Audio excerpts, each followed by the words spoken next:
சங்கீதம் 34:11 இப்படியாக இருக்கிறது. பிள்ளைகளே, எனக்கு செவி கொடுங்கள், கர்த்தருக்கு பயப்படுதலை நான் உங்களுக்கு போதிப்பேன் அப்படின்ட்டு. ஆமாங்க, இன்றைக்கு உங்க பிள்ளைங்களுக்கு என்னைக்காவது நீங்க கர்த்தருக்கு எப்படி பயப்படணும்னு சொல்லி கொடுத்திருக்கீங்களா? வேத வசனத்தை எப்படி படிக்கணும்னு சொல்லி கொடுத்திருக்கீங்களா? அப்படி சொல்லி கொடுத்தா உங்களை பார்த்து என்ன சொல்லுவாங்க? பூமர்ன்னு சொல்லுவாங்களா? இல்லை நீங்க ஓல்டு ஜெனரேஷன் சொல்லுவாங்களா? ஆனா இன்றைக்கு உங்க பசங்களை உட்கார வச்சு தினமும் ஒரு வேத பகுதியில ஒரு வசனத்தை வாசிச்சு அதை ஒப்பிக்க சொல்லி பாருங்களேன். கண்டிப்பா அவங்க வாழ்க்கையில அது நன்மைகளை இப்போ இல்லைங்க, ஃபியூச்சர்ல அவங்க தெரிஞ்சுக்குவாங்க. கர்த்தருக்கு பயப்படுதலை கத்துக் கொடுக்கறதும் உங்களுடைய முக்கியமான கடமையில ஒன்றுதாங்க.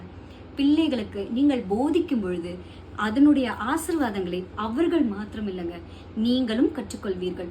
ஒவ்வொரு வசனத்தை நீங்க பிள்ளைகளுக்கு சொல்லி கொடுக்கும் பொழுது அதனுடைய அர்த்தங்களையும் அதனுடைய ஆழங்களையும் பிள்ளைகளுக்கு மட்டும் இல்லைங்க, உங்களுக்கும் தேவன் அறிவிப்பார்.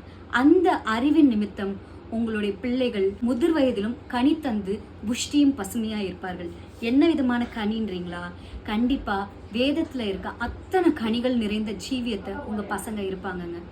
தேவன் நன்மையினால் உங்கள் குடும்பத்தை திருப்தியாக்குவார். God bless you.